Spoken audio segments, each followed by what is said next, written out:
Broadcasting straight to you from a large spaceship, currently hovering over Queensland, Australia, checking to see if there are any flat Earth believers down there. There are a few, to be sure. Maybe we should start flying in a circular pattern until we find some more. Yes, circular. Circular. Hello, everyone, and welcome to Strange World, where this truth is often stranger than fiction. I'm your host, Mark Sargent, the creator of Flat Earth Clues, which propose that all of us are living inside a Truman Show enclosed structure thousands of miles wide. Check it out at enclosedworld.com or just Google Flat Earth Clues. If you can't find it, you're probably just watching a NASA video of them shooting a rocket, or actually they're not shooting anything into anywhere, so you're just wasting your time. So before we start up our show tonight, and tonight is a subject matter expert night, quick special thanks to a nice young man out of, boy, it makes me sound old, doesn't it? A young man out of London. I think it was London, or pretty close. It's over in Great Britain somewhere in the UK. And I want to read this letter real quick. Even though it's not a mailbag show, I promised I would read it because Patricia Steer did not read it during her show. So I thought I'd get it out of the way real quick. So here we go. It's not going to be that long. Dear Mr. Sargent and Miss Steer, in case you haven't realized by the subject of the email and the email account name, this is the Flat Earth Movement. You mentioned me towards the end of your live stream on March 28th, but please call me Reese. My full name is Reese Southern. Although the real topic I'd like to bring up is how to expand our movement even more. I completely understand and are thrilled that the movement is growing in numbers every day. Therefore, I thought I'd contact the two best and two most famous flat earthers in the movement about my idea for this truth for fulfilling movement. As I mentioned in your live stream, I used the terminology "take it to the streets," which was probably an inaccurate way to describe my thought. To sum up my idea into two words before I go into great detail: direct action. It would be called the Flat Earth Union, FEU. But evidently, this could be changed at a later date if you wish. Going into detail about the Flat Earth Union, the Flat Earth Union would consist of major Flat Earth YouTube channels like Celebrate Truth, Flat Earth Asshole, Tiger Den 925. Obviously, both of you as well, etc. I know and understand that my channel is far from major, although for a small channel, I'm doing well. I'm currently creating an original fresh Flat Earth documentary. Therefore, if this Flat Earth Union would go forward, then I'd love to be a part of this. You and the rest of the major Flat Earth channels would own and manage the Flat Earth Union. Therefore, official meetings consist once a month. It would give me an excuse to go to the USA. But what would we do, you may ask? It would have its own website and membership section for the public with a sign-up fee, much like the Flat Earth Society. Its own YouTube channel where the managers, i.e. you and I, could upload videos. So have one proper official Flat Earth channel where we can all unite. Although the main key theme would be activism, both online and outside. This is what is meant by direct action, pushing NASA to their limits, getting the public to realize the truth in the globe, losing all hope until a government will have to realize the truth. Our activism outside would consist of strikes and or non-violent marches. Many thanks, Reese Southern. Couple things. Yeah, Reese, it's a great idea. Love the energy, love the ambition. But I love saying the word but there are a couple things you have missed. One, Tiger Dan 925, you really should watch the last, 6 or 7 videos he's put out. He's in your neck of the woods, but he has gone completely off the radar. He initially went against Flat Earth, and now we don't have no idea what he's doing. And two, as far as a subscription service, we've already got one in the works. In fact, one has been in the works for some months now. It's actually called the Flat Earth Network, and several producers have already been working on it, and Patricia and I are committed to it at the moment. So we'll see how that goes. Who knows? You may have to join our network. Although it's, again, love the fact that you're already getting on this, and I'm sure there'll be more people like it. So hang in there. You never know what may come down the road. So thank you, Reese, for reaching out, and I appreciate the email a whole bunch. So let's get to the subject matter expert at hand. But before we do, let's review who we have had so far in the Subject Matter Expert series since we started it some months ago back in 2015. We have had United States Navy missile instructor, United States Air Force navigator, a Marine Corps sniper instructor, a Navy submarine chief, an Army artillery radar operator, an Australian intelligence officer, an American flight instructor, an industrial engineer specializing in valves and seals, a career surveyor of over 32 years, an international shipping expert, a corporate travel agent, an air traffic controller, a United States Army master gunner, and a couple weeks ago we had an aviation and ground training combat expert. Who do we have this time around? We have a surveyor, 27 years for the USDA, and his name is Ray. Ray, how are you this evening? I'm fine, Mark. How are you? I'm good. I can't complain. So let's get right into it, shall we? Why are we talking? How in the world did you get to me? We'll get to your biography in a second, but how did you get to the point where you called me? I called you because I, as a retired USDA employee, I ran across your documentary, Flat Earth Clues. Yeah. And about 30 minutes into it, as a career surveyor in my career, that I realized that you were bringing something forward that I knew was true, and I was humbled, somewhat ashamed of myself for it never crossing my mind in all the years that I was surveying things on a level. Nice. And that's why I'm here. Perfect. That's excellent. And again, this is how everybody gets a hold of me. Generally, his stories are slightly different than others, but I don't solicit anybody. I wouldn't know who to call. It's not like I can just pick up the phone book and start calling people in the military and the professional sector and say, "Hey, by the way, how you buying into this flat Earth thing?" Because I would probably get a lot of people yelling at me. So and which is why if everyone wants to know how I'm getting this series done, it's because I put my email and my phone number at the end of most of my videos. I mean, the clues, they were my phone number and everything's out there at the end of every clue. And when it comes to most of the shows, I put my email because honestly, my phone doesn't stop ringing and I can't make it any worse than it is now because who knows what's going to happen down the road. Because I think I get charged for data charges if people just text me, even if I don't text back, because I hate texting. Anyway, so Ray, tell us a little bit about yourself. How did you get into? Most people would probably want to know because it's not like something when you're going through high school. It's like, oh yeah, you know what I want to be when I get out of high school? I want to be a surveyor. So give us a little background on how your path in life, how it would, if you don't mind, you can. I don't mind at all. I grew up in the country, and after high school, I attended Central Missouri State University in Warrensburg. It's Division II school. Mm-hmm. It had an ag department. I didn't know exactly what I wanted to do. I met a man named Murray. He's still a good friend to this day. And he was a son of a farmer's son. And he said, well, I'm going to get a degree in agriculture. So the last 6 years, my father had bought 100 acres and we moved from the city. And I thought, yeah, that sounds good. So I got my Bachelor of Science degree in ag business, and my junior year, they had what they call Career Day, mm-hmm. where companies come and interview students that will soon be graduating. Mm-hmm. And I attended that, and I soon quickly noticed that almost all of them were commission-based salesmen, sales reps for seed companies, for herbicide, chemical companies, and I knew I didn't want to be a salesman. Mm-hmm. And the only place that was really taking interviews that was not a salesman based was the USDA. So I sat down with them, and then I was selected. There was only two of us, I think, from the ag department at Warrensburg that were selected. I was one of them. I did 2 internships, one that summer after school, and then one through a semester.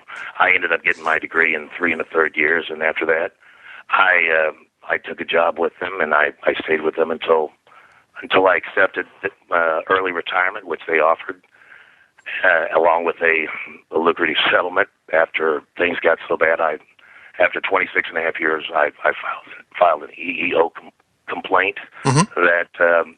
that was successful. Wow. Wow, that's something. So you were with them for roughly 27 years, and you were just what did your job entail on it probably morphed a little bit over the years, but what did you run into as far as looking at the world? Looking at the world, well, I only worked in the state of Missouri. I probably worked at 6 or 7 different offices. If you got a college degree, you're primarily in training to at one time or to eventually supervise an office and conduct business on a county or even a 7-county region scale. But what we did, we were a technical agency that surveyed and designed conservation practices, namely on independent landowners, namely farmers, and the government and the state government as well had cost share programs, and many of these things that we designed and built were partially paid for by the state or federal government. We had the technical authority to design them, to certify them as completed, but some of the jobs, and we had other departments, one in particular was a watershed department, where we had a program to reduce flooding, and we build larger scope practices and projects, namely dams, and any dam that would impound 5 acres or more of permanent pool area. In layman's terms, that would be approximately 5 football fields with the end zones taken off, Sure. or any dam that has a pool area that's 25 feet deep or greater. Those surveys, those jobs, the attitude of the employees went from trying to be speedy and efficient to very thorough and accurate. And when I watched your documentary, I thought of those jobs because those jobs had to be surveyed and tied to elevation above sea level. Got it. So can you elaborate a little bit more on here? So for those people who don't know, first of all, the USDA stands for United States Department of Agriculture. Perfect.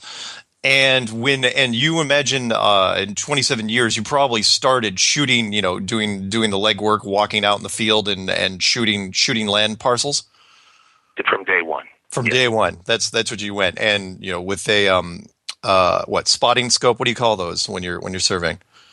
We call them instruments. They eventually got laser instruments later in my career, but I always liked using just a survey instrument, a level, on a tripod, and we had a technician that would hold the rod, and we would survey whatever area where you're planning on constructing something, come back, and we plot it out like on an AutoCAD. Yeah. And then we do the hydrology based on storm frequencies, determine the geometric shape of what we're building, and then have a site showing. Contractors would come and submit bids, and low bid would get the job if they were bonded, and then we provided oversight during construction, checking compaction, and when they were done, we would survey it again and certify that it met specs, and these larger jobs were also met and tied to elevation above sea level. Got it. And that's when you what intrigued me was when you left a message, because anyone knows me, I have to screen pretty much all my calls because I love talking to people, I really, really do, but I have to, I've got to take the interview stuff and what we're doing here, I've got to take those calls first. So you mentioned the thing that intrigued me was you said, hey, there's something you guys really haven't talked about, and that is sea level. And shooting stuff in reference to sea level. Can you kind of expand on that a little bit? Well, the ones I shot that were tied to sea level were the larger jobs, like I mentioned before. They had longer life expectancies, some 50 or 100 years. When you survey something and it's designed and built based on that survey, you want a home base. You want a certainty. An absolute. If something were to fail, something to go wrong, anybody, even after you retire or maybe you're dead and gone, on these 100-year practices, that you've got to have what they call a benchmark, a permanent benchmark, something that is certain. And not only the jobs that I've been involved in, but you look at iconic man-made structures. I looked up Hoover Dam. Anybody can do this, and it's tied to elevation above sea level, because when you think of it, when you have to come up with something that's going to be left untouched, undisturbed through the life of this practice, 100 years maybe or more. Yeah. what better to use than the elevation of the sea? Not to mention, and I can only speak for in the state of Missouri, and I can say this with certainty because I've seen them with my own two eyes, and I've used them to do my job. Mm-hmm. In the state of Missouri, the old timers told me they were placed like back in the 40s. We just arbitrarily throughout the state in rural areas there are these concrete discs. They're flat. They lay on the surface of the ground. Mm-hmm. It's almost as they have a stem to keep them in place, but I can't assert to that for sure. But and it's 2.5 diameter concrete disc, and embedded in the very middle is a steel plate that's engraved. And don't quote me on this, but it would say something to the effect USGS Geological Survey certified. Yeah. 728 feet above sea level. Yeah. And the number would be real big. Yep. So on these big jobs, we would start and finish our survey. It's called closing your circuit. You'd start on that known certainty, and then you would conduct your survey. Some of these surveys would take days, and then we'd close our circuit, and we'd have to be within 1/10 of a foot accurate. Wow. So just barely over an inch. Right. Yeah. Wow.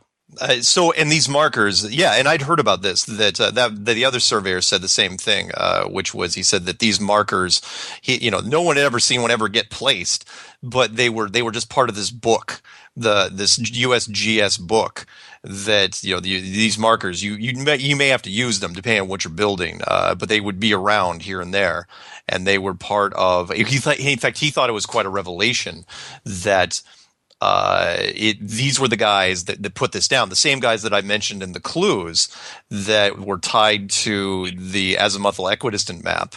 And, they were the ones that used that, and, also tied to the UN flag. Not to say the USGS is part of this giant conspiracy to hide what we know as the shape of the world, but it is interesting that they are the map makers, and they are the ones that lay out. I mean, they're basically keeping the whole thing going.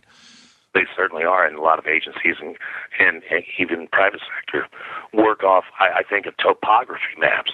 We use those a lot, yeah. And they were based on elevation above sea level, where lines, increments of 5 feet in elevation, you can just look at a topography map and tell if it's steep or flat. Yeah. And they always are. They have numbers, and those numbers on those lines would represent elevation above sea level. And if we're living on a ball that's 25,000 miles in circumference, elevation of sea level really doesn't mean anything. Right. Any 2 points are going to be different. So. Yeah. In fact, you mentioned, and I hadn't re-listened to it, but you said that when you were watching one of Neil deGrasse Tyson's things, that can you kind of recite back to me what you had heard him say in one of his things? Try to. This is a YouTube video. I think it's dated back in 2008. Mm-hmm. He's introduced, and he sits down in front of you. You don't see him, but you hear him. It sounds like a group of young people. Yep. And when I mean, once I realized they're trying to guide you away from this absolute that every engineering firm uses on major projects. And when you realize they're just trying to guide you away, it's so obvious. He gets introduced, and the first thing that he says as an astrophysicist is that they don't care nor pay any attention to elevation above sea level. I thought that was an odd thing to say, since everything large that I did was certainly tied to it, and it wouldn't have got built if I wouldn't have. And, and he kind of takes people's heads. He's got young people there that are students, and he starts off saying that the Earth is not precisely round. In fact, it's wider shorter at the poles and wider around the belt at the equator. Yeah. Then he says that the southern hemisphere is fatter than the northern hemisphere, so that he actually uses a pear. Yeah, the pear-shaped argument, yeah. Right. And then he says that, as an astrophysicist, that they measure elevation, how tall something is, by measuring from the absolute certain exact core of the Earth. Well, I challenge anybody to just pick up a pear at the supermarket, something you can hold in your hand and see if you can figure out where the absolute center of that is. Exactly. And yeah, so essentially what he's saying is, as an astrophysicist, a man of his, I mean, he flaunts his Harvard degree. I mean, they use the center of the Earth as their benchmark to measure from. Yeah. And, you know, be it Mount Everest or the Marianas Trench, it's based on elevation above sea level or elevation below sea level. Sea level is the standard that's always, and here he's claiming that now they're using the core center of the Earth. So I went and looked up, you know, I mean, you got pi, you've got to have something certain to figure out where that core is. Mm-hmm. And whether I looked up the radius or diameter or circumference of the Earth, at what appeared to be, I started with Wikipedia, and then I would get a different answer, a different figure at every website I would go to. And one website was pretty obvious. They had a high and a low. I've got them written down here on the radius. It varied from 3,947 miles to 3,968. That's a zone of accuracy of 21 miles. You're not going to get too accurate using that as your benchmark. Yeah. And what they eventually did is just took it, they averaged them. So now, from what I can tell, the official radius of the center of the Earth is 3,959 miles. And from that, you determine how tall a mountain is or how tall anything is. Yeah. It's ridiculous. Yeah. There was several things that bugged me about that whole speech that he did. One was that he didn't retract it right away. You know, he was talking about that, first off, that the Earth wasn't a perfect sphere. It was oblate. He was really specific. Oblate spheroid. And I was going, okay, that's, you know, you don't generally hear about that when you're in school. So I had to look it up. When you look at any picture of an oblate spheroid, it's very obvious. You know, it's like a basketball that's being crushed. And it's, you know, and then he says on top of that, it's wider at the bottom that is above the equator, which means it's sort of like pear-shaped. I was going, wow, that's really, really interesting for two reasons. One, because all the one or two full-blown images that NASA shows us, plus Google Earth and every simulated thing, shows us a very perfect sphere. But not only that, he doesn't go into why. He doesn't backtrack at all when he says that. So later in a radio interview, and I think it was the Sway, there was a radio show, a rapper radio show called The Sway, I believe, where he's saying, well, you know, no, it's just like a cue ball. It's perfectly smooth, and if you were God and your hands could fit around the globe, you'd never be able to feel. It'd just be perfectly smooth to you. And so it's like, okay, why didn't you disclaim that in the beginning? Why didn't you tell people when you were explaining to, you know, because you're in front of a whole big college, you know, influential minds. You're in front of a college group of kids.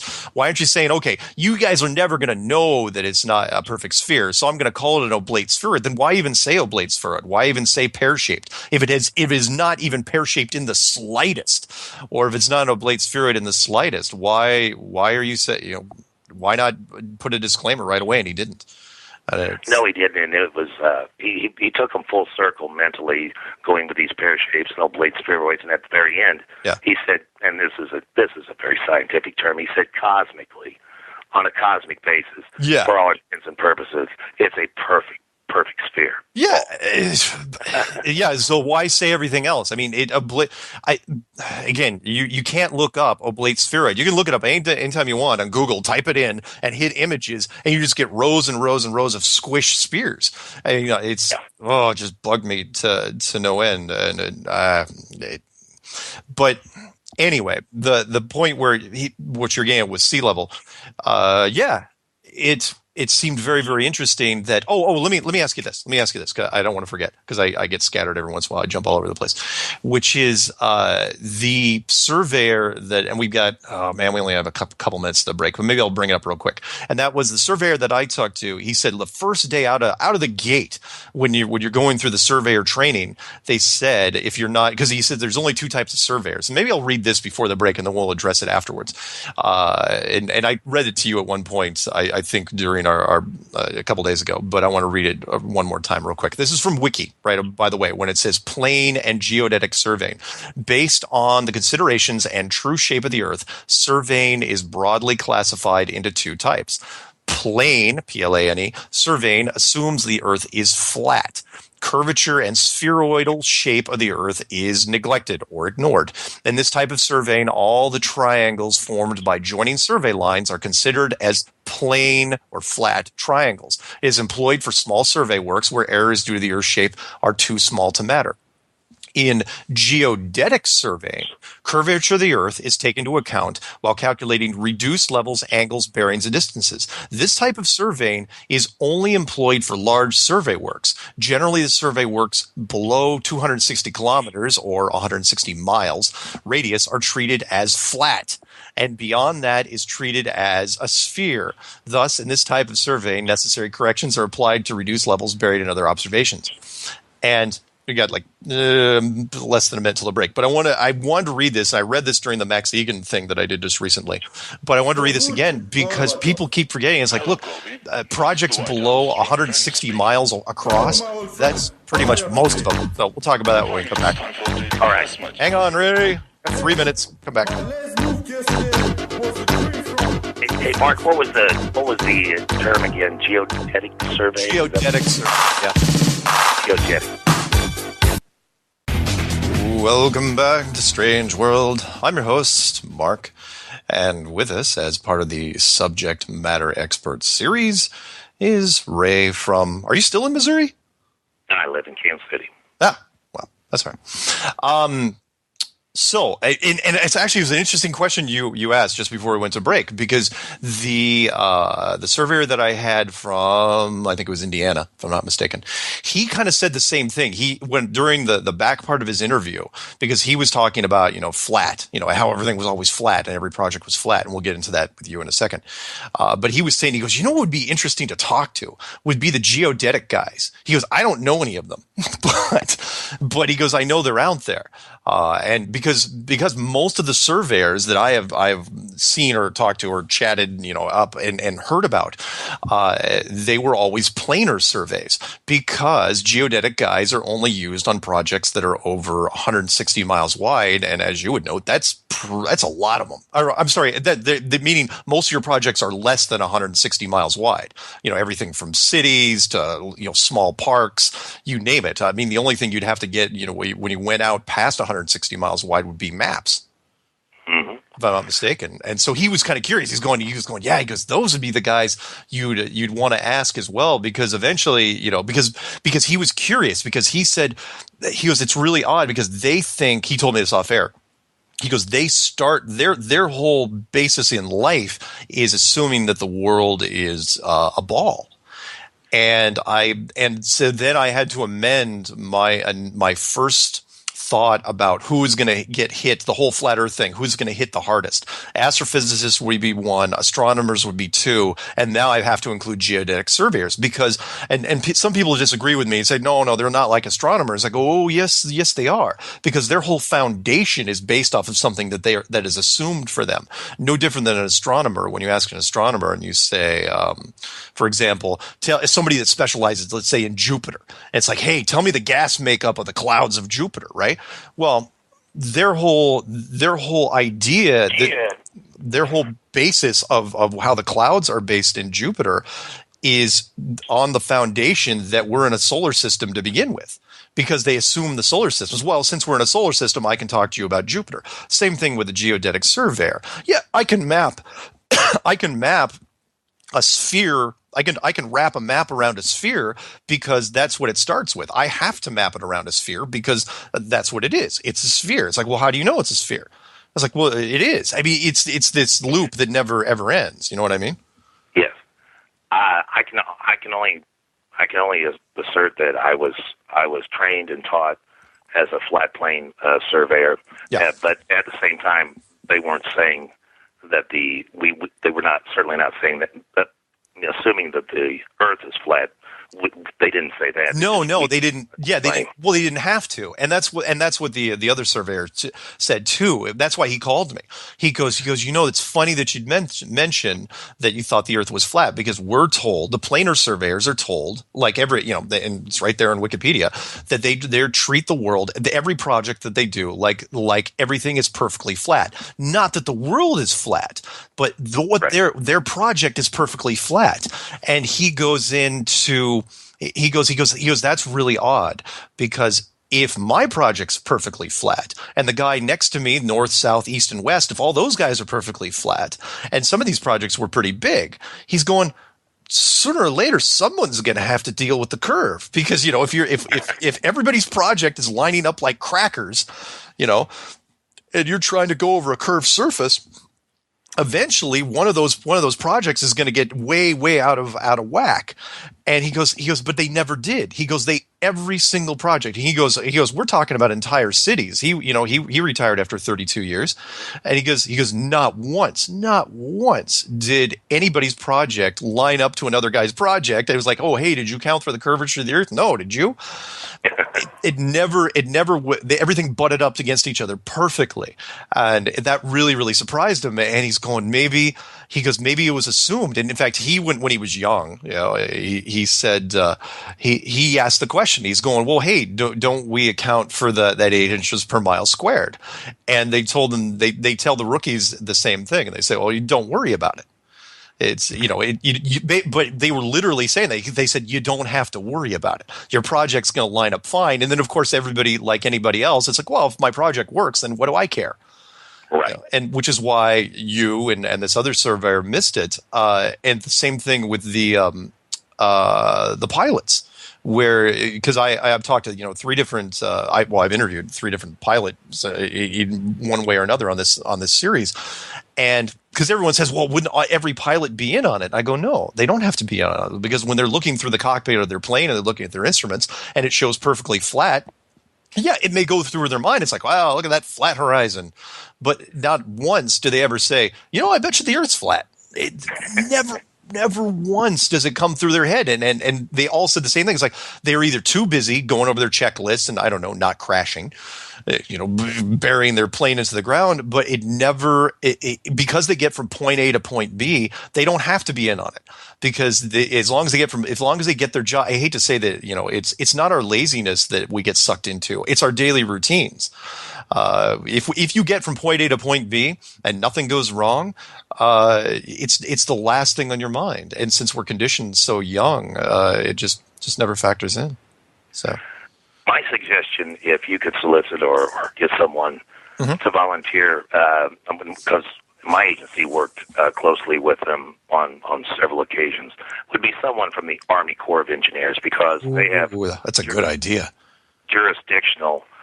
They had jurisdiction on all of the waters of the United States, and they literally, like here in the Midwest, when they come in the office and they wanted to know something. I mean, well, another thing they do, and when we had them in our office, they were called stereoscopic maps. They're flights, photography of the land, and from an airplane, and we had these things called stereoscopic glasses, where you take 2 maps that aren't quite exact, and you overlay them and put them on your desk and look through these glasses.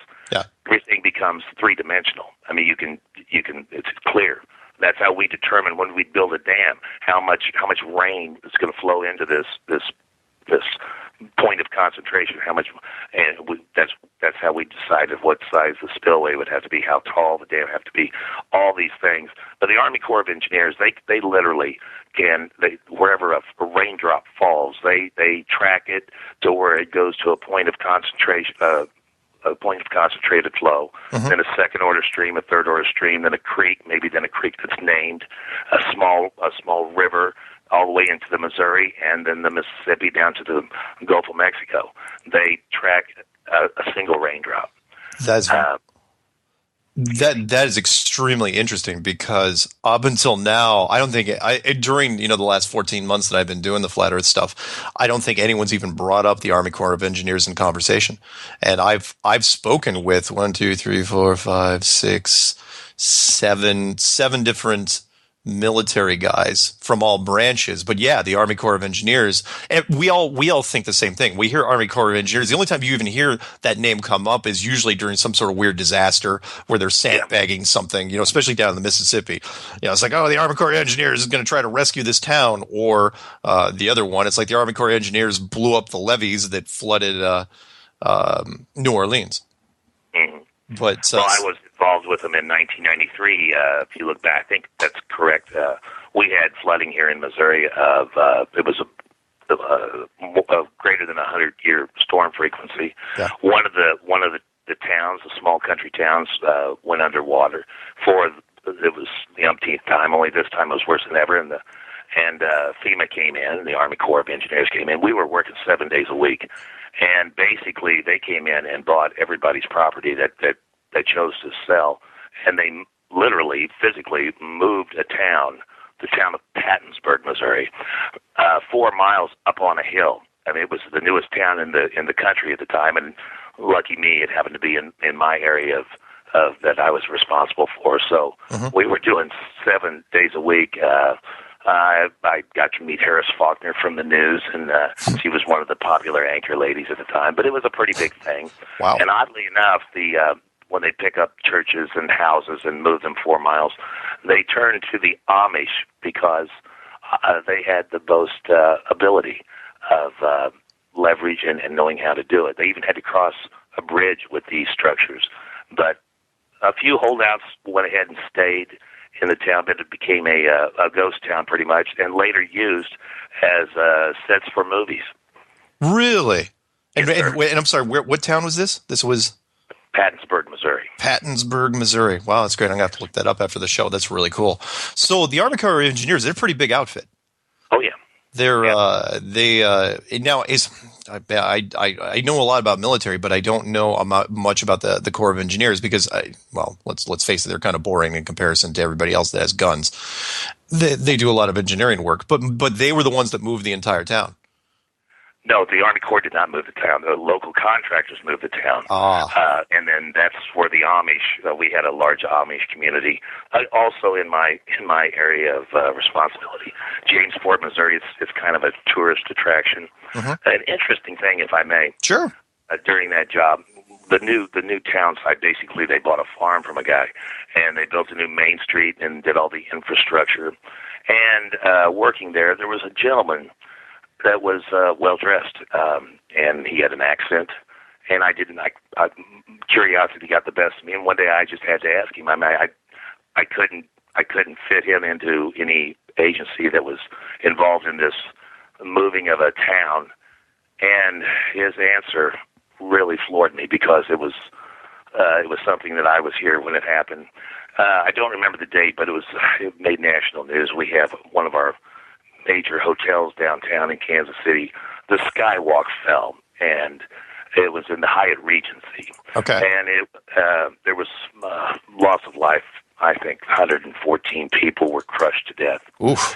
And this guy that I couldn't figure out what he was doing there, and he had engineering background. Obviously, he was pretty much heading up the infrastructure, the storm sewer drains, the curbs and streets and Main Street, and charting all this out. And I said, "Where are you from?" He was from the East Coast, and he was there by court order as doing public service work because he was the engineer that designed the skywalks at the Hyatt Regency that fell and killed all those people. Really? Yes, sir. I thought that was really interesting because it was years before that. And, I guess when you are found guilty or whatever, sometimes you have to do community service. This wasn't picking up cans along the side of the road. This was doing the infrastructure for an entire new town. Wow. Yeah. So he was accountable, which is interesting. Although I didn't hear of any engineers that had to do any community service or were punished in any way for the World Trade Center buildings falling. That's a good point. Or Building 7, for that matter. Which I think you'd think there'd be an engineer called in on that one, and be like, "Hey, what happened there with Building 7? For those of you who don't know, and we may actually get into some other conspiracies as we're going through the show, and that is I'm a big believer that 9/11 was just an inside job, and I used to give people crap. I used to criticize it. It was like it was not only was an inside job, it was a sloppy job. But the more I looked at it, the more I said, "Wow, this thing was way more sophisticated than I gave him credit for."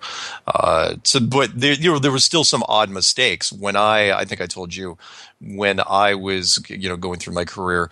I worked in the time and attendance industry, so I got really good with time zones because most people don't even know there's 4 time zones in the United States. They think there's like 3. Well, there's Pacific and there's Central and there's Eastern. It's like no, there's Mountain. Nobody lives in it except for like Denver and San Antonio. But there is Mountain. I'm sorry, it's Salt Lake City. But I'm not picking any of those 3 cities. I used to live in Denver. But the when Building 7 went down, just before it went down, 20 minutes before World Trade Center Building 7 went down, and remember that building was not hit by a plane. There was a British news team there, a British newswoman who was reporting that it fell, and she's standing. It was in the distance over her. I believe it was her left shoulder, and it was still smoldering and stuff. And she was reporting that it had already collapsed, and it's sitting there smoldering in the background, hadn't even fallen yet. And I saw that, I knew exactly what had happened. Because it takes a while to send people because remember, it took all day for that thing to fall. It fell way in the afternoon after Manhattan was evacuated, and so they had sent the London group had sent over their team, and they were setting up, and it's like, okay, read this at a particular time. And they read it early because they had forgotten and taken into account the Eastern time zone difference between them and London. They were off by 1 hour. They should have reported it 40 minutes after it fell, and instead they reported 20 minutes before. So I caught that. I like you. After what happened to me at work, and the older you live, yeah, I'm fascinated and sometimes obsessed with conspiracies. But what you're speaking of there it would be like the equivalent. And I don't understand why there's not any more public outrage. But what happened with the BBC in that report? You're right. It was. They were showing Manhattan, and the very building that they reported as collapsing was still standing, and over her left, from our perspective, her right shoulder, clear as day. In fact, as soon as I caught it, I went and told the lady I was seeing. Yeah. And but this would be the equivalent of like having a Phil Crow radio and a bag lunch and eating, taking your lunch, having your lunch at Dealey Plaza, and then hearing on the radio that President Kennedy had been assassinated, and then 20 minutes later, the motorcade comes by you, and he gets assassinated exactly how the news reported it, 20 minutes before the fact. Yeah, I mean, is that? Yeah, exactly. Yeah, and people would have lost their minds if that would have happened. In fact, nowadays, I mean, granted, it was 2001. I mean, our date timestamps are way better now than they were then. But in 2001, we were no slouch when it came to the computer industry. And it's like, look, there it is. She's saying that the building fell. But again, it's in layers because most people there's a lot of people that don't even know that Building 7 fell. That was the building that got, not to digress too much, but we got time.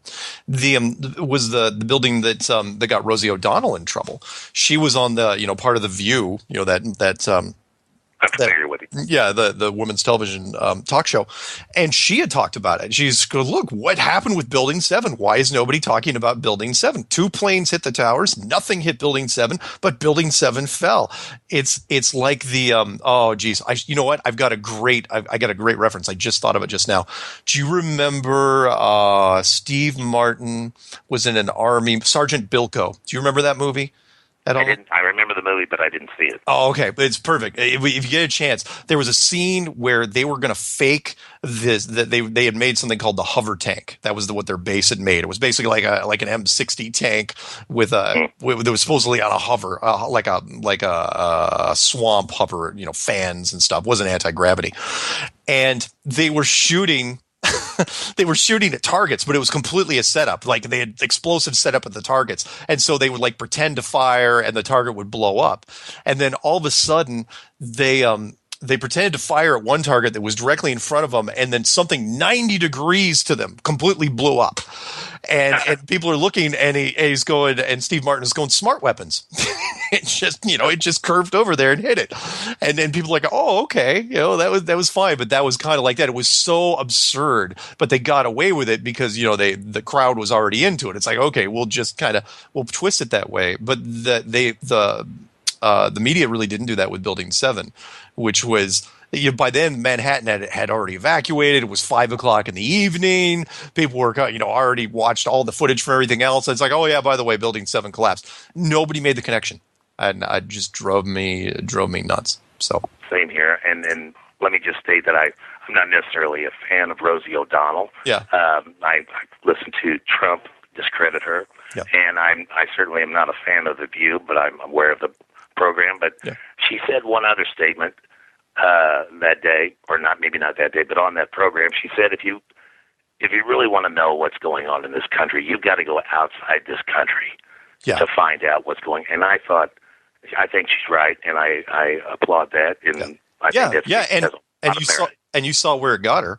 She was tanked almost immediately by the producers for whatever reason, disciplinary action. They didn't exactly say why, and she was taken off The View for years. I didn't think she was going to come back, and then I wasn't aware of that. But I know from my own experience, I was ridiculed and intimidated and went through hell for telling the truth. Yeah, just telling the truth. Yes. Was there any? Well, before we get into that, let's do this because we get 9 minutes of the break. Not even that, 6 minutes of the break. Let's talk about that. We'll do a little bit more on the survey, and then we'll just digress and all sorts of fun stuff. So if I'm not mistaken, just so I can confirm with you, so the audience knows where we stand here. So when you were like the other surveyor in that you were planar. You were told that your projects are flat. True? Well, not told per se that. We were just trained that way. If an engineer was showing you how to keep your notes in a survey book or how to bring them back, and we used to do it. Before we had computer programs to flood route and design these things, we had to do the math by hand. We had Mannings and several hydrologic formulas. And the only thing about it is the guys from my era, I mean, if the computer made a mistake because of bad data given it, I mean, we'd done enough of these to know there's something wrong. And a younger employee, they just took whatever the computer spit out, handed them to the contractors, and got built that way. And a lot of times they didn't catch, I mean, it's something obvious that if you used to design them longhand and do the monotonous math without a computer, they would have realized that there's no way that it would require a pipe that size or something like that. Does that make sense? Yeah, I do. There were assumptions made on all sides, basically. Yes, there was, and through training. No, they didn't say you survey on a plane, but it was all based on the bubble being in the middle of the transit. Yeah. Otherwise, you're just gonna. Yeah, it's based on a flat plane. Yeah. But they never said consider the Earth as a flat plane. They just said. No. Why would they? No. In fact, that's what the other guy said too. He goes, you don't think of the Earth as flat, but your project is going to be flat. You just want to do a good job and get promoted. Yeah, and it just struck me as again, and he, like anybody, he missed it because he wasn't looking for it. It's not, people say, well, no, this thing would take, to the cover up that we're talking about here would take so many people and so many, so many resources, and it'd be bigger than the Manhattan Project. I'm going, no, completely different than the Manhattan Project, which was the development of atomic weapons. And yeah, that took 100,000+ people. I think Tennessee was a big thing, and then Washington State out at Hanford. But everyone was part of a war effort. And so, yeah, you could keep secrets, that whole loose lips, sink ships type thing. You could do that. But with this, all you have to do is hide it at the highest level because everybody assumes it at the lower levels. That's right. It's in fact, if you don't mind me asking, we got a few minutes till the break. What when you were watching the clues, was there any particular thing that had kind of stuck out to you more than others when you're going through them? That's a good question. Let me. I want to give me a second here. That's okay. I thought the Admiral Byrd the Long Island Chronicle, or the show that Chronoscope. Yeah, Chronoscope. Yes,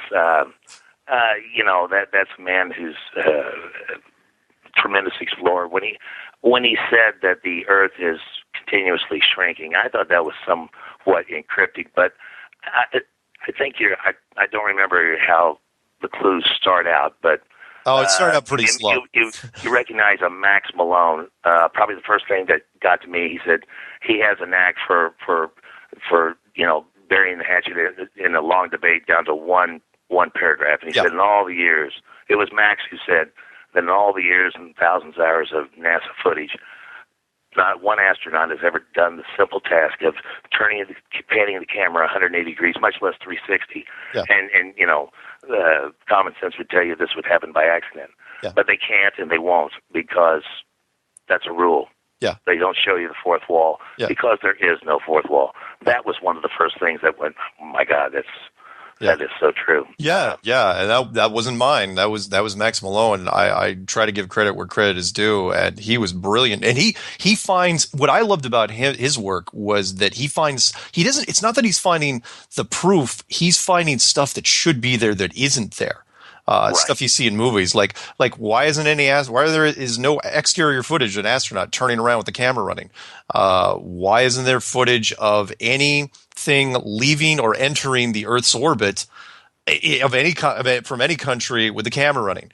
Why isn't there even footage of an astronaut in an airlock and the door opening?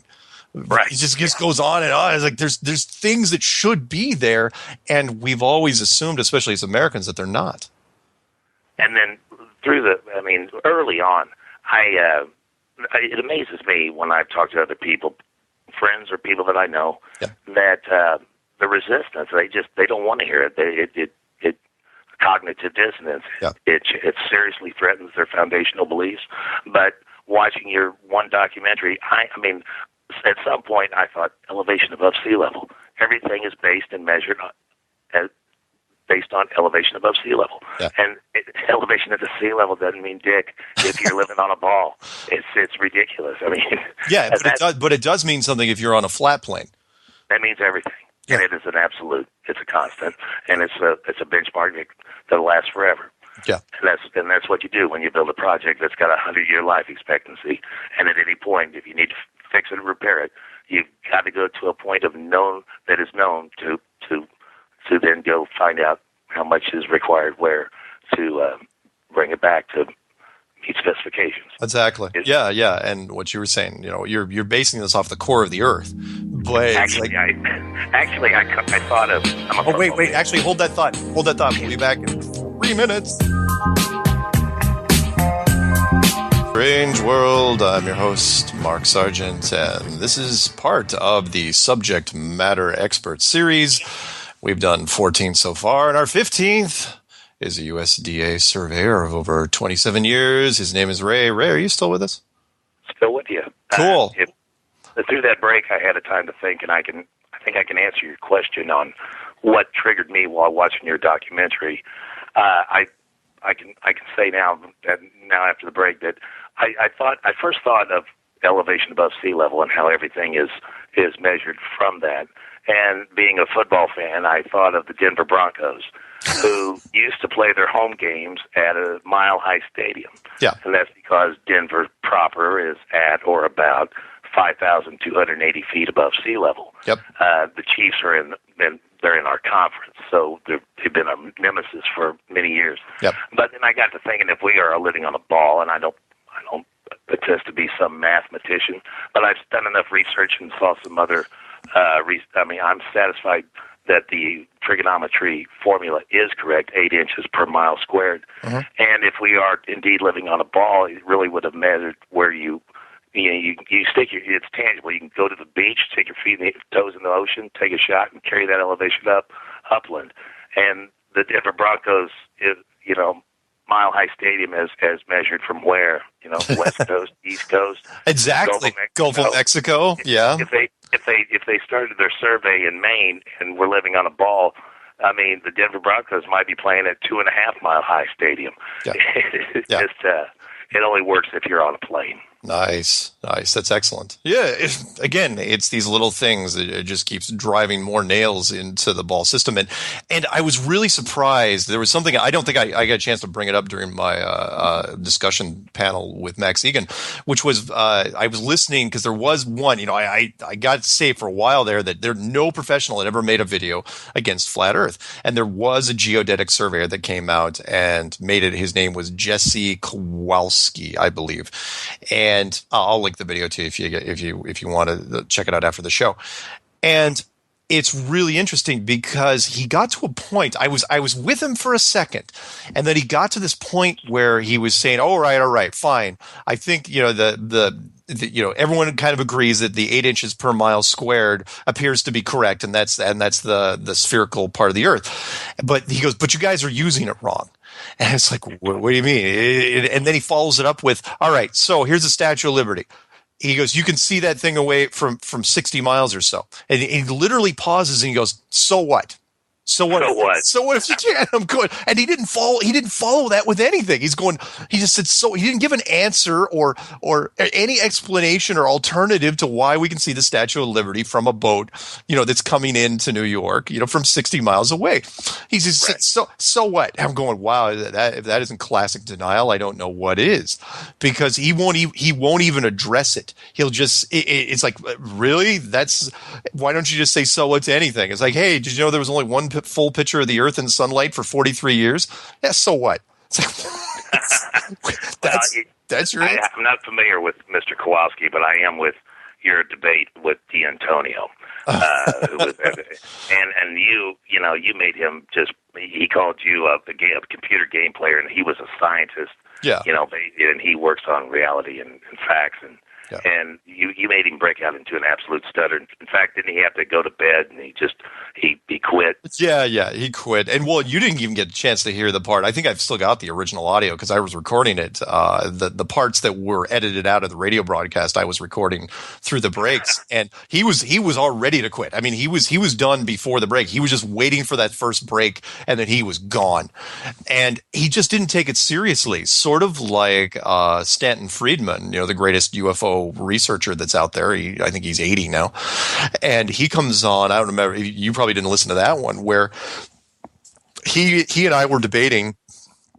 It turned really more into a clinic than anything, because I'm 10 minutes into talking to him, and all of a sudden he stops me and he's going, whoa, wait. So we're talking about this flat Earth thing like it's a real thing? Like this is actually real? And that one, yes. I was going, yeah. He's going, well, how did that work? And he's like, he had no idea what the model was. And so it's like, okay, here's how the model works. Here's the sun and the moon and the ground and the oceans and everything else. And he's just like going through the introduction process of how, and I was a little surprised because, and granted, he didn't get his PhD, but I think he has master's in nuclear physics. And he had never looked at it. Like a lot of people, they never, ever look at the model. They've all heard about it, of course, but they've only heard, fragments of it. Everyone's heard the whole ships falling off the edge, where, that's really the only thing they have ever heard is that, well, there's an edge and we'd all fall off. That's the old argument. Yeah, but D'Antonio was touted as the official analyst of photographs. Of photographs. He determines if this is authentic or if this is a hoax. Yeah. But he's reviewed much. He used the word much. I love these general terms: solar minima and negligible and nothing. Oh nothing my God! exact. Oh, that killed me. Where he was saying, "Oh yeah, they threw through the hole in the Van Allen belts that went up through the North Pole and then circle over so they didn't hit it." I was going, "What are you talking about? If Van Allen's model was correct, you can't get away from the Van Allen belts. Don't give me that crap." And if one of the donut bands, again, if you believe it, extends out to 60,000 miles, then even if you're traveling at what I think our best speed right now is 18,000 miles an hour, roughly, let's say it's 20. That's still 3+ hours through those belts each way. Yeah, you're a microwave dinner at that point. You're not getting out of that. But he claimed to analyze thousands. He used the word thousands of pictures from space of Earth, and while NASA only admits to ever providing the public with 2. Yeah. Yeah. Well, he assumed, like a lot of people, that every photo that you have ever released is true. And that bugged me. Well, a couple of things bugged me about D'Antonio. One was that he took it way too lightly. That, you could tell he was doing it from, not from his room. He should have done it from the quiet of his own room and been super, and not, and plus he had people around him that were sort of chiming in. I'm sorry, that was the part that got me more than anything. It's like, really, you're gonna throw that sort of thing? You're gonna do it from a bar and just start throwing out, oh, you're an idiot, you're dumb. It's like, oh yeah, the name calling. Yeah, the name calling. That was an intellectual ass kicking. That was epic, and it's on the record. Anybody wants to see it on YouTube, it's there. It makes me angry. It makes me laugh. But people actually pay to listen to that guy speak, and yeah, I'm sorry. I didn't want to lose my temper. I tried to hold it in check as long as I could, but everything was it turned into a big soup sandwich right from the beginning. One, it was supposed to be 2-on-2. It was supposed to be David Weiss and I against Richard Hoagland and D'Antonio. And Hoagland canceled, right? And Hoagland, no, he didn't cancel. He just didn't show. He didn't. He didn't even call in, and so the producers on the I can say this, why not? The producers from that show, because they'll probably never ask me on again. They said yeah, he's a no show. We have no idea where he is, and I think what happened was he finally started reviewing some of the Flat Earth videos, and he realized, holy smokes, I am in big trouble, because the mountain of videos, the mountain of material that's on the Flat Earth movement now outweighs his, there's people on moon bases and Venus and Mars and Saturn, just steamrolls all of his stuff. And so he didn't have a leg to stand on. He's like, I'm getting too old for this. So he bails, leaves D'Antonio in the wind. And the producer says, let's just do it tag team style. Mark, you can go up against D'Antonio first, just one-on-one. And so D'Antonio, who was basically supposed to be the color commentator to Richard Hoagland's play-by-play, he was just left on his own. And yeah, there was nothing he could do. I was just kidding. So all of a sudden it was this impromptu thing. I'm going, okay, since apparently the rule book's getting thrown out, what do you got? And as soon as he started going into the name calling, I just couldn't take it, because there's one thing I try to tell people is like, look, you're going after Flat Earth. You got to remember 3 things you can't do. One of which is like, look, yelling. That's not a rebuttal. I'm singling you out there, Joe Rogan. Profanity also isn't a rebuttal. That's also Joe Rogan. And name calling. Hey, look, it's still Joe Rogan. None of these 3 things is a rebuttal. They're all, none of these things help your argument at all. I mean, that's rookie. That's high school stuff. It's like it's like, well, prove that, prove this. Then there's this big pause. It's like, well, you're an idiot. like what? That's your argument? That is never. It works only for about the first 5 seconds, and then after that, you can't say it again. And if you do, it just sounds weak. Which is why the whole Flat Earth thing is going great.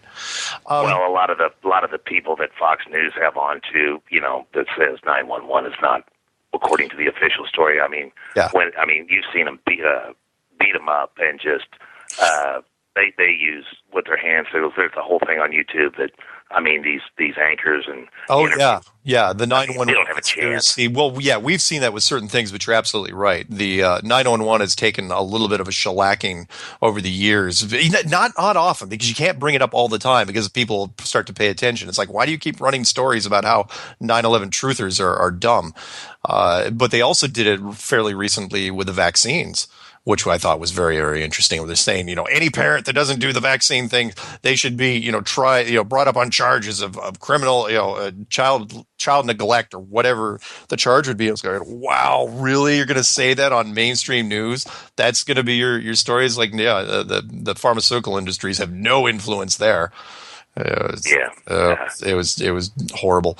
I don't watch the news anymore because I know it's it'll pollute you. Yeah. Well, there's Yeah, there's two things about the news. One was the thing that Conan O'Brien found with the local news, where he showed that how local news was also getting their feed from the Associated Press, and so even those small little cute local stories, with the exception of traffic jams and somebody's tree falls over, there's a lot of local news that's piped in from the AP. And what he did was, because his control room out at NBC can touch into all the NBC affiliates, he was noticing it's like, hey, that news guy in San Francisco is writing the same story as the guy in Kansas City, is the same guy in Sarasota, Florida. Yeah, it's scripted. Yeah, it's all scripted. Have you seen the YouTube videos that show this where, I mean, the exact same line, and they just go from local news desk to no. Yeah. That's Conan O'Brien started that. He did. Yeah, because what happened was, when you're tied with a major network, like NBC, ABC, CBS, affiliate, yeah, you're tied into the affiliates, so you have the affiliates footage, and some of the geeks, leave it up to the super nerds. I know I'm a nerd sometimes, but you know what I'm talking about. The super nerds, all of a sudden, it's like, hey, I've heard that phrase before. Hey, wait, I've heard this phrase a lot this week. In fact, I've heard this phrase so many times. I'm going to make a little collection, and one of them showed it to Conan, and Conan's going, "Oh, I'm running this." And he's still, to this day, and it's funny, it gets a lot of hits on YouTube, but people don't realize, I mean, yeah, you laugh for like the first 10, 15 seconds, and then it starts getting creepy. Because then you start thinking, it's like, oh, wait, why are the local stations running the same exact story? Local stations should be completely independent. They don't run. I mean, yeah, they'll talk about what's happening in the Middle East and what's happening with the president and stuff like that, but they're not going to start talking about how many Christmas presents you should buy for your kids, or little things about the economy, or the weather, different things about it's odd. And I was really surprised when I first saw that. Was Conan reprimanded for exposing it? No, he wasn't, because I don't think enough people, that a lot of people don't make the connection, which is that there's an underlying tone, kind of like what George Carlin said. He goes, I've got a small list of rules, but the first one is never believe anything that the government tells you. And right. If the news is tied into that, then you can't believe basically most of the stories on nothing on the national news. Everything on the national news has an ulterior motive, and even a few things in the local news have ulterior motives as well. I mean, for the most part. But for what you were saying, though, like that Fox and other people were going after 9/11, when it came to the Flat Earth stuff, it was interesting because they were, Neil deGrasse Tyson really was the only voice that was out there talking about it. He was, one, because he's the only guy that he's the only recognizable science figure out there, with the exception of Bill Nye and Stephen Hawking and that Japanese guy with the gray hair. I can't. Yeah, I know who you're talking. Yeah. I can't pronounce the name. I keep forgetting it. It's like, because I keep screwing it up. But he covers Fukushima, that spill there, a lot. Exactly. Yeah, he was the guy. It's like, oh, look, a Japanese scientist. We'll have him talk about Fukushima for the next 4 weeks. He was pretty much on CNN every single day, and he was just shopped around the other networks at will. But Tyson went on CNBC and NBC and CNN and Bloomberg. He was talking about stuff. Again, this is before that whole mic drop thing, which didn't make any sense. He kept using the same line, which you and I have talked about, which is science is right whether you believe in it or not, which is one of the most horrible, arrogant things ever. But he also talked about how that the networks shouldn't give equal time to the flat earthers. If I say the world is a sphere, you should not give equal time to the flat earthers because I'm right. Basically, that's what he was saying. I saw that, and it was disgusting. Yeah. He's saying that some things you don't deserve to get unbiased coverage, where it's a debate. It's so many words. Yeah. Go ahead. I mean, I've seen that guy enough to know that he is a professional disinformant. Yeah. He's to brainwash everybody into thinking that the status quo, that we're on a ball. And Yeah, and that statement that he made, and I don't, and it's not that I'm leading us, or I'm sorry, it's not that I'm even help leading a war against science. But when he comes out and says things like, science is right whether you believe in it or not, I'm sorry, I have to take issue with that, because there are so many things about science that let's talk just the ethics. Most of the best science guys get huge grants from the government, and they develop some sort of weaponry. If anyone has any doubts, like, look, we developed nerve gas, which we don't use in war because it's just way too unpredictable, especially with the weather, and biological weapons, which we can't really use either, because you don't know if it's going to mutate with somebody, and then you don't have an antidote for it. Atomic weapons, and you're thinking, well, atomic weapons, that's a pretty good one because it's a deterrent. I was going, yes, but they went from the atomic bomb to the hydrogen bomb, and they didn't even ask. It's like, that kiloton stuff, that's pretty good. But what we really need is something with megaton.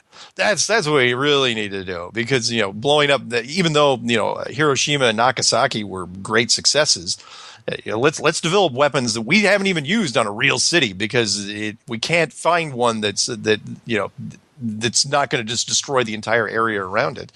And then little things like napalm, fire that sticks to people. It's that little thing that's a horrible thing that science came up with there, which is take grape jelly and basically make it flammable. It's an awful thing. And then the civilian stuff, and feel free to chime in if you have any on these, and that is because some of these go back a few years, which is a lot of people don't remember lead paint. That the lead paint was something we used to do, and it's like people remember the old westerns. It's like if you get shot with a bullet, you take the bullet out. Why do you take the bullet out? Well, if you don't, you're going to get lead poisoning, because there's lead inside you, and lead is poisonous to us. So you put lead in paint, and then a paint chip falls off and kids chew on it. That doesn't do well. Lead gasoline, I don't think those are at the pump anymore. Pretty sure. DDT, they used to spray those around neighborhoods. That was fun.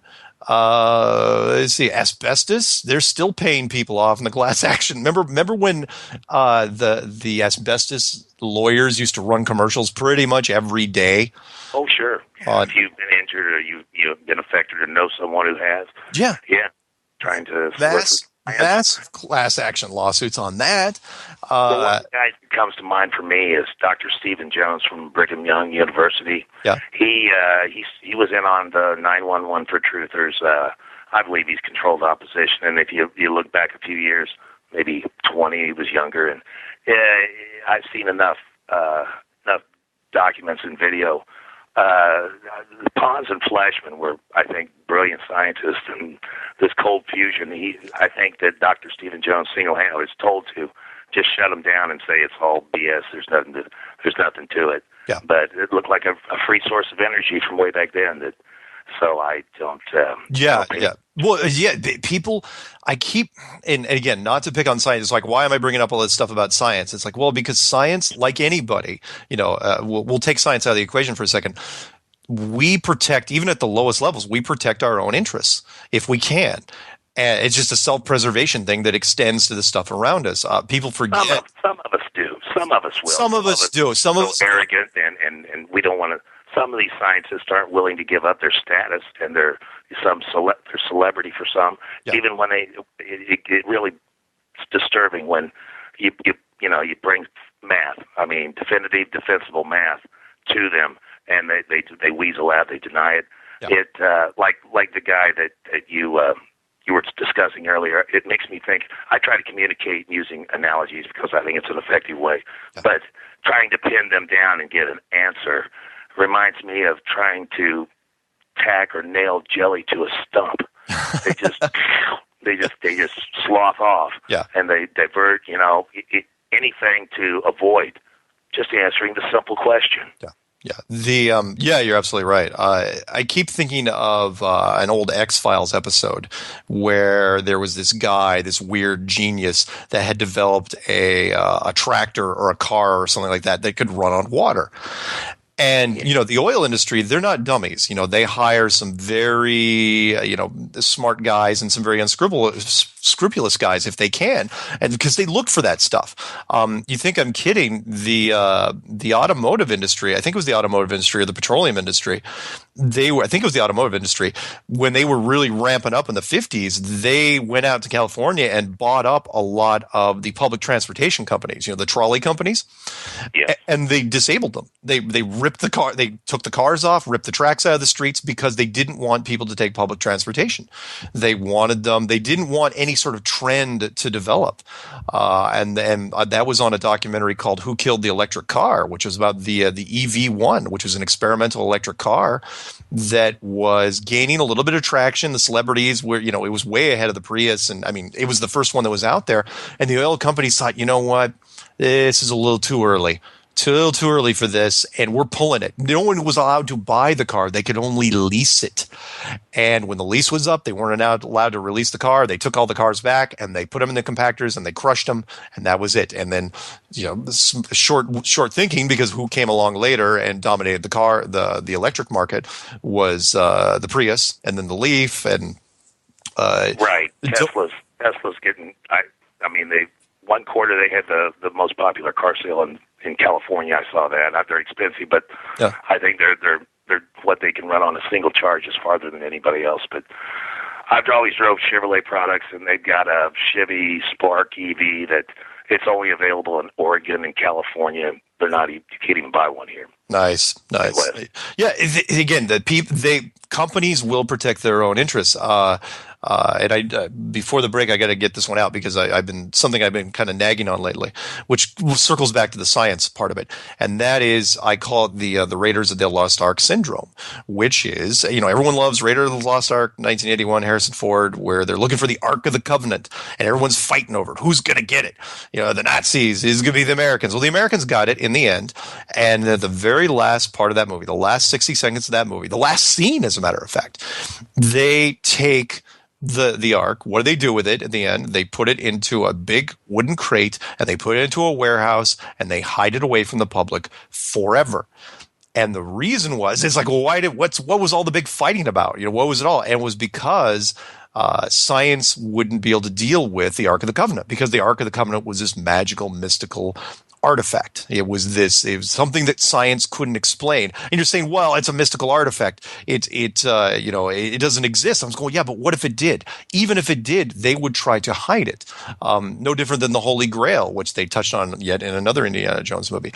If something is out there and it goes against science, science will bury it, because they don't want to lose their. It's too easy to say their jobs. They don't want to lose the institutions that their jobs are based off of. So when it comes to this whole concept, if the world is not what you think it is, and it's enclosed structure and it screams intelligent design, science doesn't want to deal with that, and they will hide that thing as long as possible.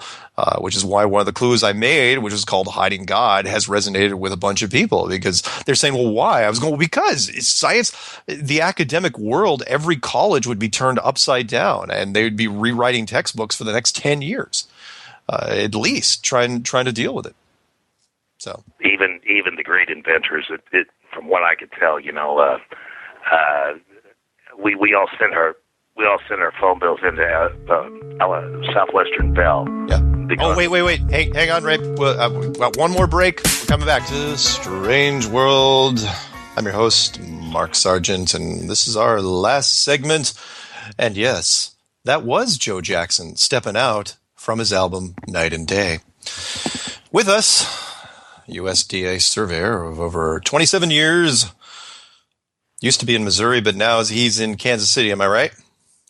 Kansas City, Missouri. I'm still in Missouri. Cool. What were we talking about before the break? Do you remember? Well, we were talking about how modern science. Oh yeah. They lie through their freaking teeth. Well, I just sometimes after I was divorced, I kind of made a stupid decision to try to live an honest life and not lie to others and not even to myself if I could help it. Yeah. And I try to break it down and analyze the act of lying, and lies aren't free. They take effort. I mean, anytime you are trying to convince someone else or others of something that you know isn't true, you've got, I mean, if successful, you've got to protect that lie. And it takes a savvy intelligence and a good memory, and I don't complicate my life like that. Yeah. But in my experience, on the other hand, people don't want to be told the truth either. So yeah, there was that old saying, was it Mark Twain? I think it was Mark Twain, who said people would, I hope it wasn't Adolf Hitler. Well, it was one of these two guys, where they said people would rather believe a lie than be told that they've been lied to. And, yeah, I heard that quote. And it's so true. People do. I'm a huge one. You know, April 1st was not too long ago here, and I am not a fan of practical jokes at all. Nothing against Ashton Kutcher and the show Punk'd, but those sort of things drive me insane because you're treating people, you're putting people in stressful situations like it's real. You know, it's like, oh, look, your mom just got killed. No, she's alive. But for those brief minutes that you're dealing with that, you know, you're going through that wave of emotion like it was real, and I would go berserk. I'm sorry. Even if they told me it was a joke, I'm sorry.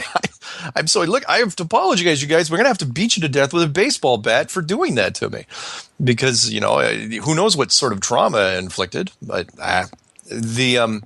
but with science, you're absolutely right. This lie started out so much smaller back in the 50s from what I was doing, what I was saying in my clues, which the decision was easy enough to make back then, which was you are trying to hide something and with the tools available to you at the time, which were really just money. And adjusted dollars back in the 50s, it was fairly easy. You know, you get people to create the Antarctic Treaty, then you build a fake space program. You know, the NASA and the Soviet Union do their thing. And during that whole process, you're trying to figure out more about the world that you actually live in.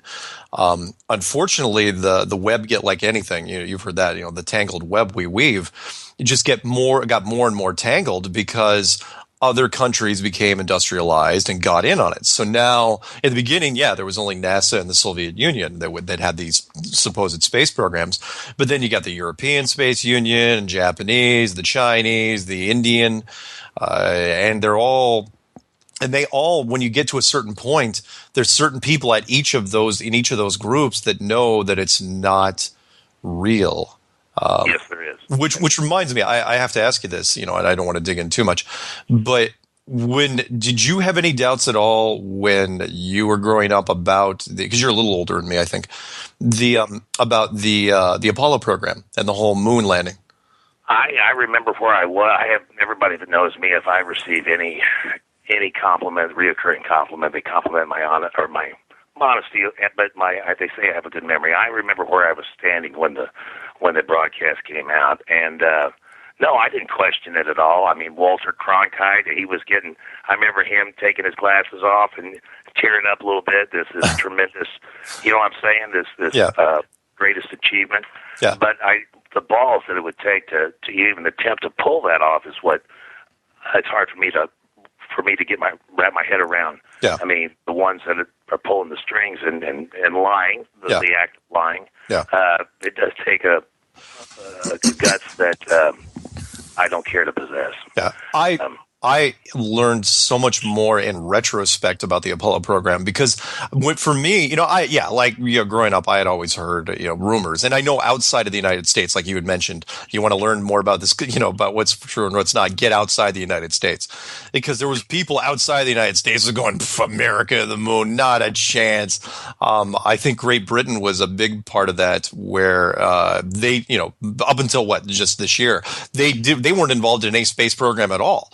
And they still don't have a rocket program to speak of, because I think their dignity, or whatever reason you want to call it, they weren't going to get involved. And I don't think I used the clip from Diamonds Are Forever, the Sean Connery James Bond film, where he's running across an American film set, and they happen to be shooting a moon sequence, you know, with cardboard and these astronauts, and the astronauts couldn't catch them because they were in character and they were running in slow motion.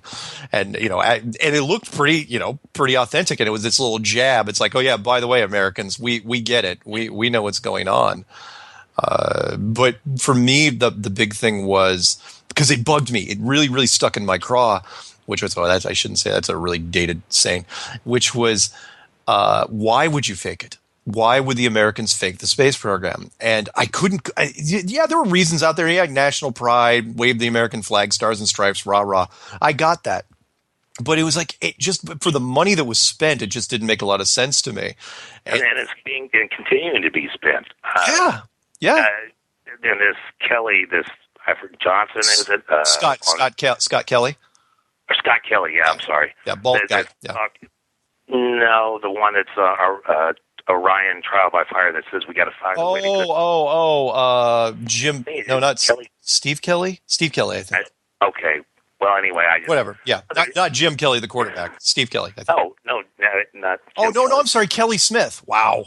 Kelly Smith. That's it. Okay, got it. Yeah, I mean, they're continuing to spend money to maintain the lie, and like I said, protecting a lie takes savvy intelligence, it takes a good memory. You've got to protect them. It's one thing to convince somebody of something, and then but you've got to protect it after you tell it. Yeah. And they slipped up on that trial by fire. Yeah. I'm still trying to figure out why that thing is still. I mean, you save yourself some trouble, guys. Pull that thing off the NASA website. Yeah. What is it still doing up there? When I saw that, I thought I'd have to look harder to find it. I thought it was something that they put on a little clip because it's only 7-8 minutes long. Yeah. And I thought, okay, fine. You let it air on the History Channel and National Geo and the Discovery Channel and Space Channel, whatever. You can air that on there, but you're not. It's going to be tough for people to find. And then I find out it's actually still up on the website from I believe it was October 14th of 2014.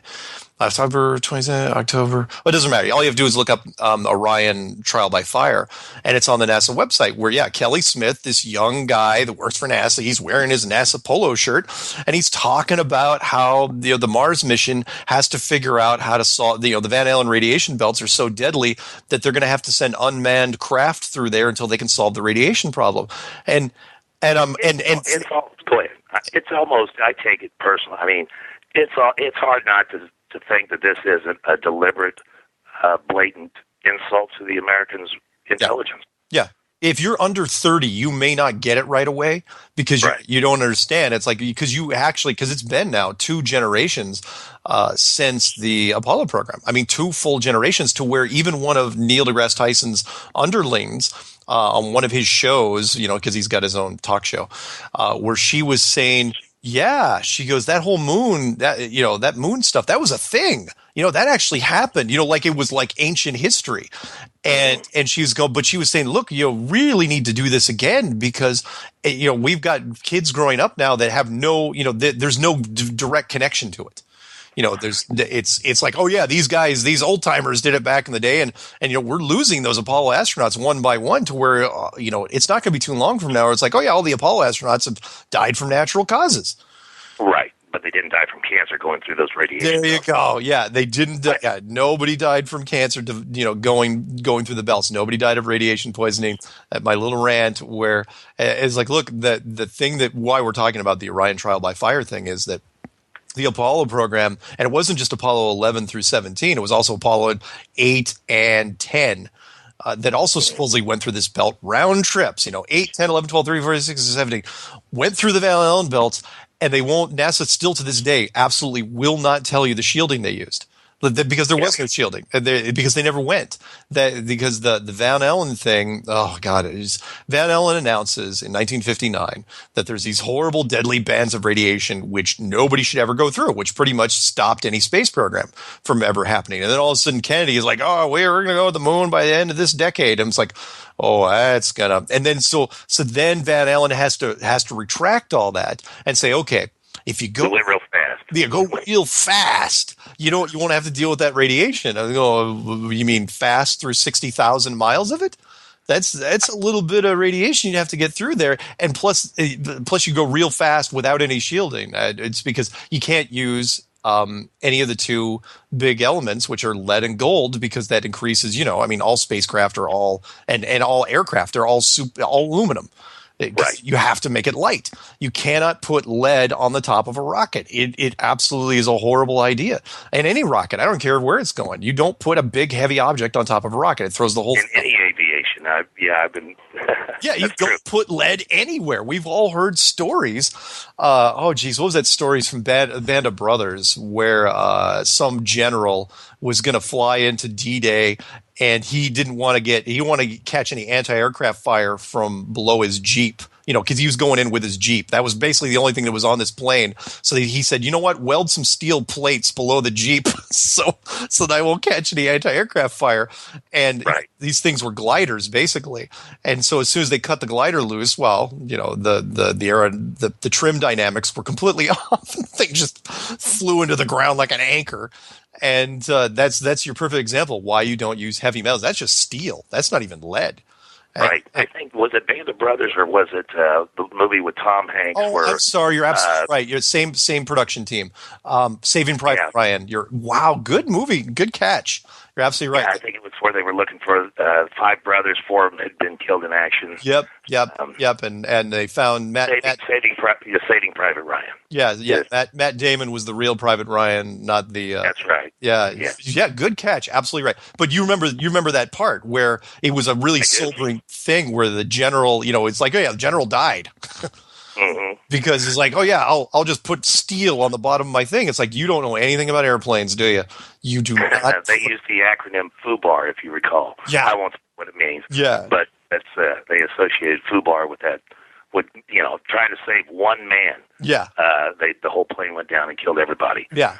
Now, granted, they probably could have landed it had it been a powered plane because they were using those giant gliders to put people in. But the point was he didn't understand aerodynamics. What we're getting at here, folks, is that you can't put heavy metals, notably lead and gold. And I also, by the way, I didn't know until a few years ago that gold is actually twice as heavy as lead.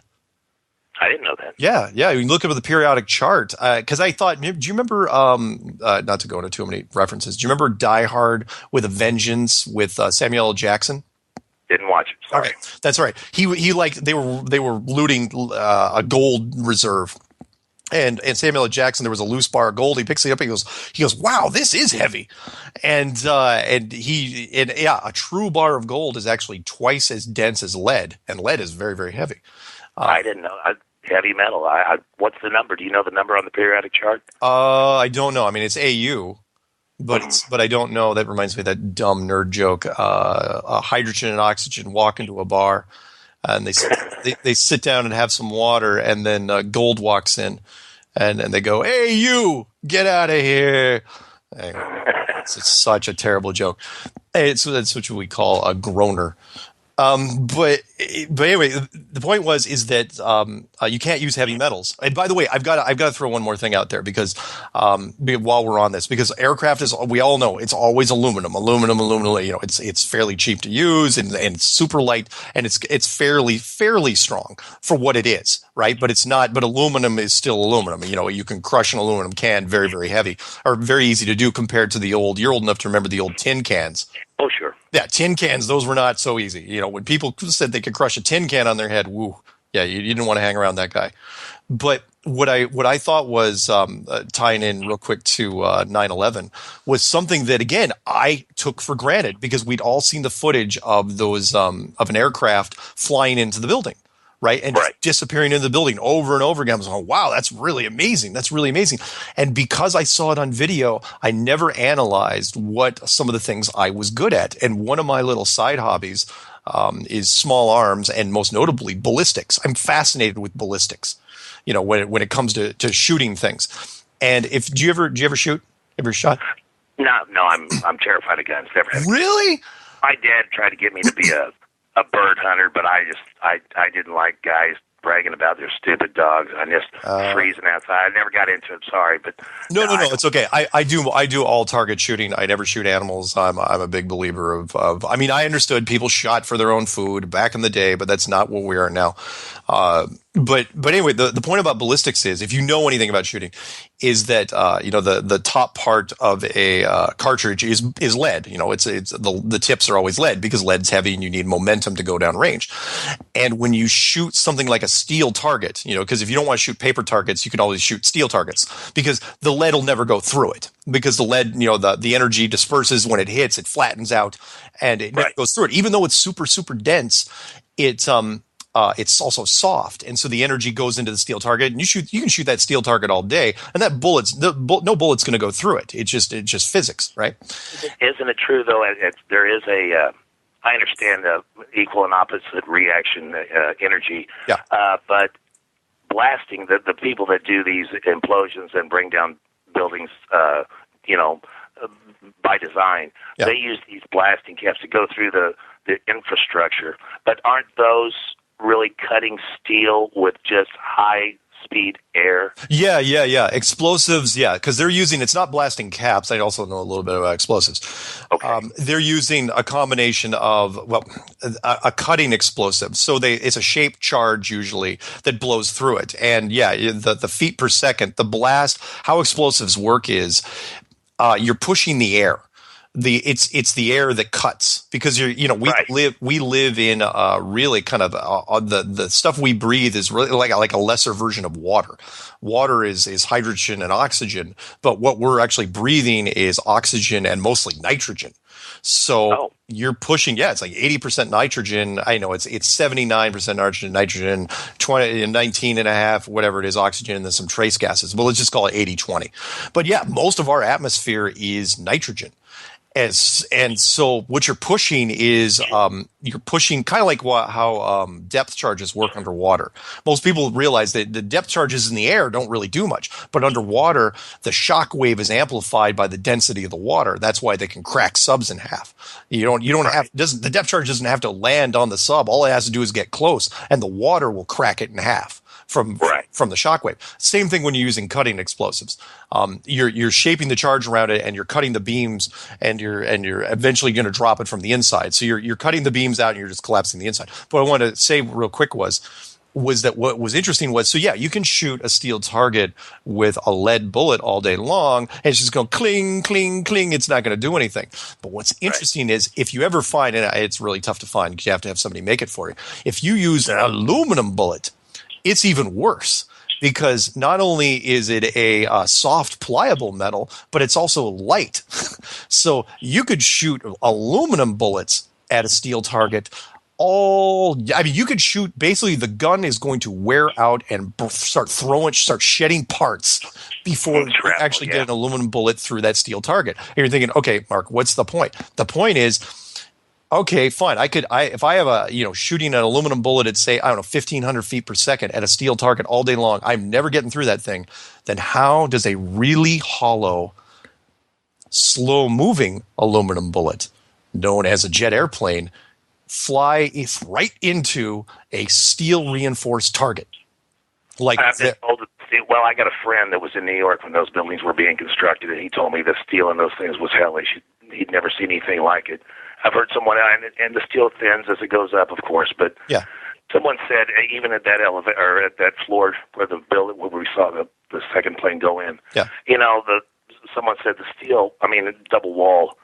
Sure, they're on 38-inch centers, and the plane will go through the windows, of course, but then there's the steel portions every 38 inches or what. That steel was thicker than the skin of a tank. And can you imagine a hollow fuselage made of aluminum flying a plane into a tank and it just absolutely it disappear into that tank? I don't think so. Good point. That's a great reference. No one's mentioned that. And some people should take note of that. You're absolutely right. If a jet fighter plane flies into a tank, that tank, it may move a little bit because of the massive kinetic energy of the aluminum plane that's coming in, but that plane is not going through the tank. Right. After I realized that, I found a YouTube video where they've got a fighter jet. I know a lady that worked for that served in the military. She said that commercial airline planes are rickety compared to the armies and the Navy and the military planes. They are really built different. Well, there's a video, and you can find it. They got a plane on a sled it's attached to a sled, and they get it over 600 miles an hour, and they just ram it right into a concrete wall. Yeah. Not steel, concrete. Yeah. Didn't penetrate anything. Yeah, you're absolutely right. I know which ones you're talking about there. Yeah, where they're doing the safety tests on the ground level, and you're absolutely right. And that's concrete, right? And concrete's brittle. I mean, you shouldn't be able to. But when it took me, I mean, I had watched that footage for months, if not years, and then all of a sudden occurred to me as I was shooting one day, I was going, wait a minute. How in the world did those? I mean, you want to say that the core of the plane went in because, the back of the plane was pushing the front through. Fine. I may give you that on a good day. Maybe. But the wings? Those wings would have just flattened right next to that plane. That's where all the fuel was. The wings would have flattened against the side. The spark would have ignited. There would have been a big fireball on the outside of that thing, and you would have seen the remnants of those wings just flutter down to the ground. But they couldn't have that. You can't have that because that would have taken away from the whole storyline of, all the jet fuel went inside and weakened the beams, and then the entire thing decided to collapse at free fall speed. It killed the narrative of that. So you had to, when all of a sudden, like a lot of people that deal with the whole flat Earth thing, the first reaction is always denial, and that is, no, it can't be real. It can't be real. The first time I saw a video that says, oh yeah, by the way, there probably weren't any planes that flew into the towers. I was going, what are you talking about? What are you talking about? I watched it. I watched the footage. I saw the plane go in. It's like, yeah. Have you watched the interview with Dmitry Kloskov? Have you seen that? Which guy was that? He's a Russian man that knew that these city officials, even in the 60s, they'd show up with their plans to construct a skyscraper. They got architects, engineers, they got the funding in place, everything. Yeah. And then the thing gets built, and then tenants evacuate, and it goes south, and the city, who's responsible for their city, and they're left holding the bag, and sometimes they have to deconstruct this thing, and they were using wrecking balls and stuff, and finally they just said, you know what? Before we give you authority to build your project, I don't care if you have everything in place, you also have to present us with a way to deconstruct it if the time ever comes. Yeah. And according to Dmitry Kloskov, he says those buildings were built with suitcase nukes underneath them of 80. He says Sears Towers got them, and they just detonated those. And the crush wave of that explosion underground just turned them to dust. Yeah, I could see that. I could see that. And most people don't even know the backstory behind the towers at all, which was suspiciously, don't believe in coincidences. Don't ever believe in big coincidences, which was that when the towers were built, they used, something we brought up earlier, we used a lot of asbestos because it was built in the late 60s, early 70s. Right. And then all of a sudden the asbestos scare started running around and people had to retrofit things. And the word was on the street that the cost to retrofit even one of the towers would have been, just to retrofit it, would have been more. You know how this goes.